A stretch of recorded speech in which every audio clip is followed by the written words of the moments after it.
أعوذ بالله من الشيطان الرجيم بسم الله الرحمن الرحيم إذ تبرأ الذين اتبعوا من الذين اتبعوا ورأوا العذاب وتقطعت بهم الأسباب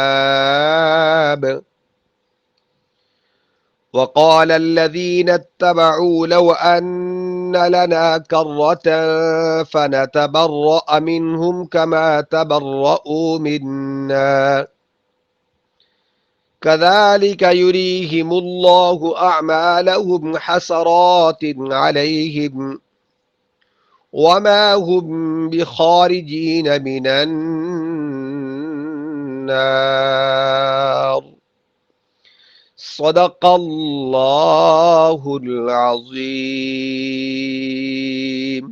سب سے پہلے ان آیات کا ترجمہ، استبرأ الذین اتبعوا من الذین اتبعوا، جب بیزار ہو جائیں گے وہ لوگ جن کی پیروی کی گئی ان لوگوں سے جنہوں نے پیروی کی، ورأوا العذاب وتقطعت بهم الاسباب، وہ دونوں جب عذاب کو دیکھیں گے، وتقطعت بہم الاسباب، ان کے آپس کے تمام تعلقات منقطع ہو جائیں گے، ختم ہو جائیں گے۔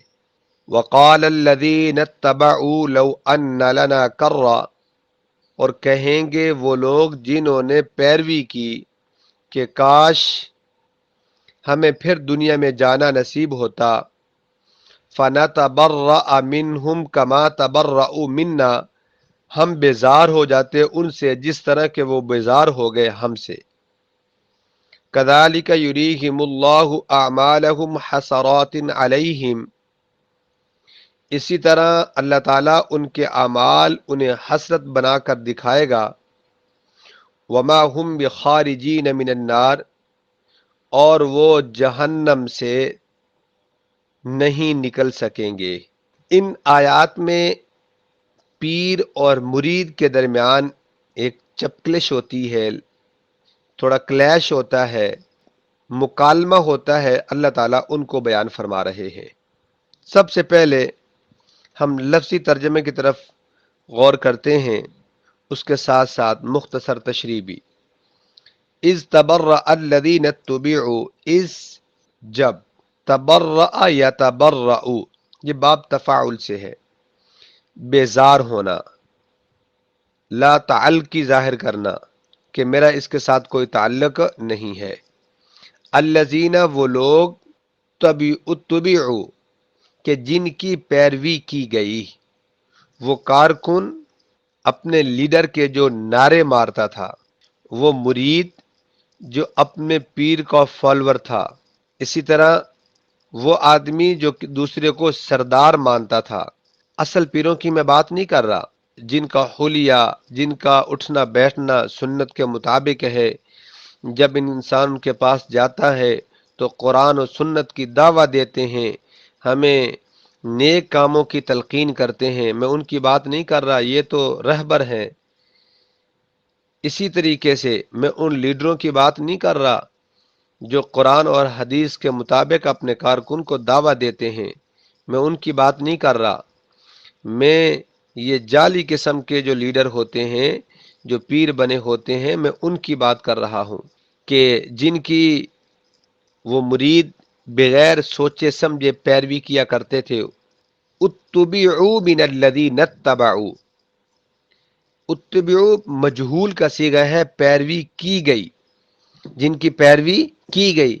من الذین اتبعوا، وہ لوگ جنہوں نے پیروی کی، یعنی جو مرید، اتبعوا یوں سمجھے وہ لیڈر، وہ پیر، وہ بڑا سردار، اور من الذین اتبعوا مرید، وہ کارکن، وہ رعایا، یہ سارے۔ ورأوا العذاب وتقطعت بهم الاسباب، ورأوا العذاب، جب وہ دونوں عذاب کو دیکھیں گے، اللہ کی دربار میں کھڑے ہوں گے، تو ان کے آپس کے تمام تعلقات منقطع ہو جائیں گے، ختم ہو جائیں گے۔ جیسے عبسہ کے اندر آتا ہے، یوم یفر المرء من اخی و امہ و ابی و صاحبتہ و بنی، اس دن بھاگے گا انسان اپنے بھائی سے، اپنی ماں سے، اپنے باپ سے، اپنی بیوی سے، اپنے بچوں سے۔ اگر اس کی والدہ بھی اس دن اس سے ایک نیکی طلب کرنے کی کوشش کرے گی تو وہ والدہ کو بھی نیکی دینے کے لیے تیار نہیں ہوگا، نہ والدہ اپنے بیٹے کو نیکی دینے کے لیے تیار ہوگی۔ تو استبرأ الذین اتبعوا، کہ فرمایا اس دن جن جن کو ان لوگوں نے اپنا پیشوا بنا رکھا تھا وہ سب ان سے الگ ہو جائیں گے۔ بعض لوگ فرشتوں کی عبادت کرتے تھے تو اس دن فرشتے بیزار ہو جائیں گے، یا اللہ یہ ہماری عبادت نہیں کرتے تھے، اے اللہ تو پاک ہے، تو ہمارا ولی ہے۔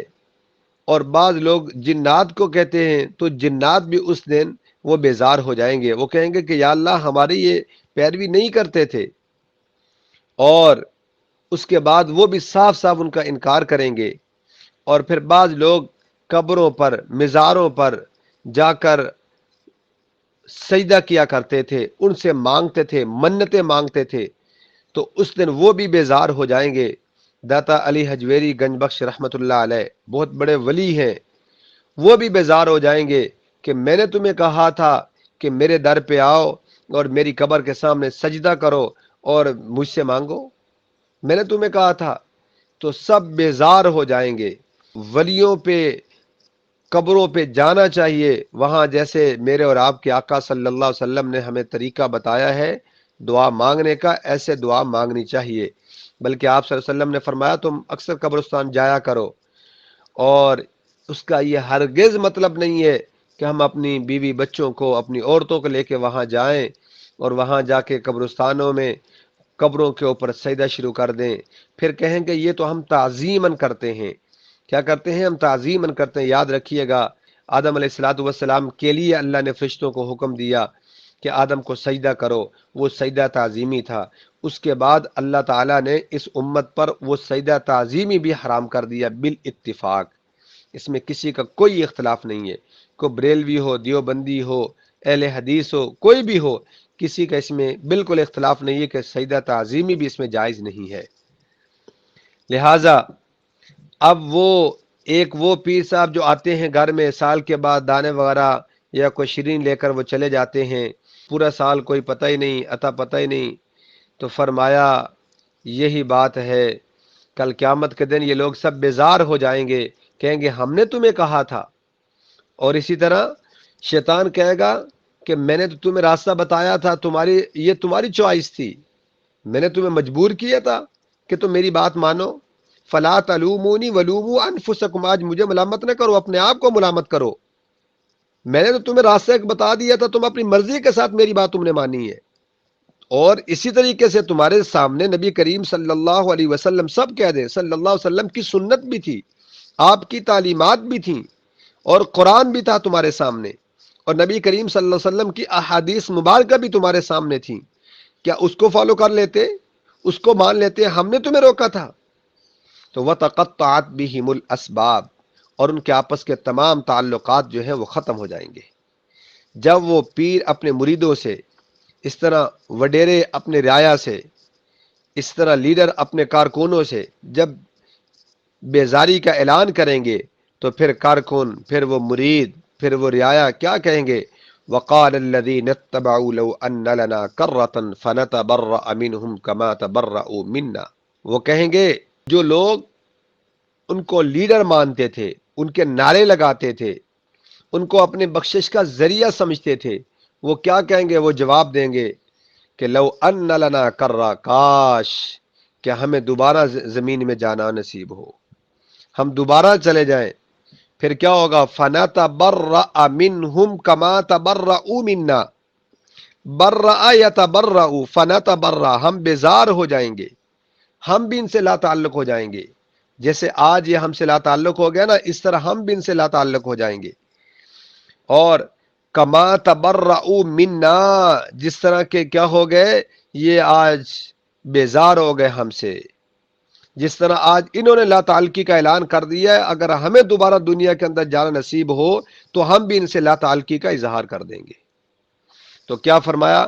کذالک یریہم اللہ اعمالہم حسرات علیہم، اللہ تعالیٰ ان کو دکھلائیں گے ان کے اعمال حسرات علیہم، حسرت بنا کر، انہیں کیا ہوگا؟ اس پہ حسرت ہوگی، ملامت ہوگی، کاش ہم ایسا نہ کرتے، کاش ہم ایسا نہ کرتے۔ اس لیے جب سارے رشتے ٹوٹ جائیں گے، عذاب کو دیکھ لیں گے، تمام اسباب منقطع ہو جائیں گے، کوئی بھاگنے کی جگہ نہ رہے گی، کوئی چھٹکارے کی صورت نظر نہیں آئے گی، دوستیاں کٹ جائیں گی، رشتے سارے ٹوٹ جائیں گے، سارے رشتے ٹوٹ جائیں گے، کوئی پیر اپنے مرید کو پکنے کے لیے تیار نہیں ہوگا، کوئی لیڈر اپنے کارکن کو تیار نہیں ہوگا، تو نے تو میرے لیے جان دے دی تھی، کوئی پکنے کے لیے تیار نہیں ہوگا۔ وَتَقَطَّعَتْ بِهِمُ الْأَسْبَابُ، سارے کے سارے رشتے ٹوٹ جائیں گے۔ پھر اس وقت کیا ہوگا؟ اس وقت انسان افسوس کرے گا، افسوس کے علاوہ اور کیا ہوگا کہ بلا دلیل باتیں ماننے والے، بغیر وجہ کے عقیدہ رکھنے والے، صرف سنی سنائی باتیں، قرآن جو انسان سناتا ہے اس کو ہٹ کر صرف سنی سنائی باتیں، بھئی پہلے بھی یہی ہوتا تھا، اب ہم بھی یہی کر رہے ہیں، سنی سنائی باتوں پر عمل کرنے والے اپنے پیشواؤں کو اس طرح بری ذمہ ہوتے ہوئے دیکھیں گے تو نہایت حسرت سے کہیں گے اگر اب ہمیں دنیا میں ایک بار لوٹ جانے کا موقع مل جائے تو ہم بھی ان سے ایسے بیزار ہو جائیں گے جیسے یہ آج ہم سے بیزار ہو گئے۔ اعمالہم حسرات علیہم، اعمالہم، اس پر وہ افسوس کریں گے، اس پر کیا کریں گے؟ اب وہ افسوس کریں گے۔ وما ہم بخارجین من النار، نہ ہم اللہ کے ساتھ کسی کو شریک ٹھہرائیں گے، ہم خالص اور خالص اسی کی عبادت کریں گے۔ لیکن اللہ تعالیٰ فرماتے ہیں کہ میرا یہ قانون ہے، دنیا سے جو آ جائے گا اس کو واپس نہیں لوٹاؤں گا، اور دنیا کے اندر تمہاری رہنمائی کے لیے میں نے پیغمبر بھیجے۔ اب پیغمبر نبی کریم صلی اللہ علیہ وسلم تو آخری پیغمبر تھے، اب ان کے اوپر ایسی کتاب دی جو قیامت تک تمہارے پاس ہے۔ جس نے اس قرآن کو تھام لیا، قرآن کو سینے سے لگا لیا، قرآن پہ عمل کر لیا، دنیا آخرت کے اندر وہ کامیاب ہو گیا۔ تو اس لیے فرمایا قرآن کے ذریعے سے، پیغمبر کے ذریعے سے اللہ نے ہمیں دونوں راستے بتائے، یہ راستہ، اس کی ڈائریکشن بالکل ٹھیک ہے، یہ صحیح طرف جاتا ہے، قرآن اور حدیث والا راستہ ہے وہ، اور یہ راستہ شیطانی راستہ ہے، یہ جہنم کی طرف لے کے جاتا ہے۔ اب تمہاری مرضی، اپنی خواہش کے مطابق عمل کرو یا قرآن اور حدیث پر عمل کرو۔ قرآن حدیث پر عمل کرو گے تو کامیاب ہو جاؤ گے، شیطانی اور اپنے خیالات کے مطابق عمل کرو گے تو جہنم میں جاؤ گے۔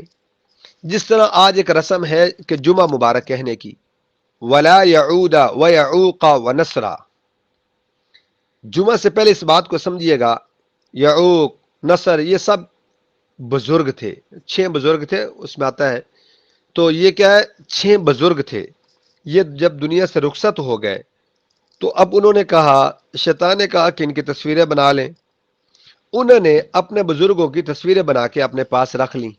اب انہوں نے رکھ لیں، اب ان کو پتا تھا کہ یہ ہمارے بزرگ ہیں۔ اب جب ان کی نسل آئی، آگے ان کے جو بچے ہوئے، ان کو شیطان نے کیا بتایا کہ یہی تمہارے آباؤ اجداد ان کی عبادت کرتے تھے، یہ تصویروں والوں کی، لہٰذا یہی مشکل کشا ہے، ان کو فالو کریں۔ پھر ان بچوں کی جب آگے نسل آئی تو انہوں نے ان کی بت بنا کر ان کی پیروی شروع کر دی۔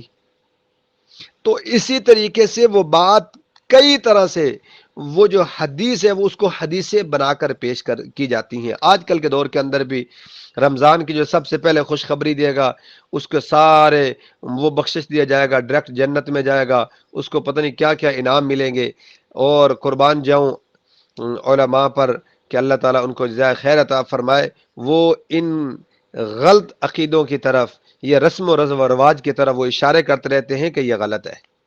اس طرح جمعہ مبارک، ہم یہ عادت بن چکی ہے کہ جمعہ مبارک، جمعہ مبارک، یہ ذہن میں رکھیے گا، جو ہماری آنے والی نسلیں ہیں اس کے بعد جو نسل ہوگی یہ جمعہ عید بن جائے گی، جمعہ کی مبارک دینا ہم لازم سمجھیں گے کہ تمہیں جمعہ مبارک ہو۔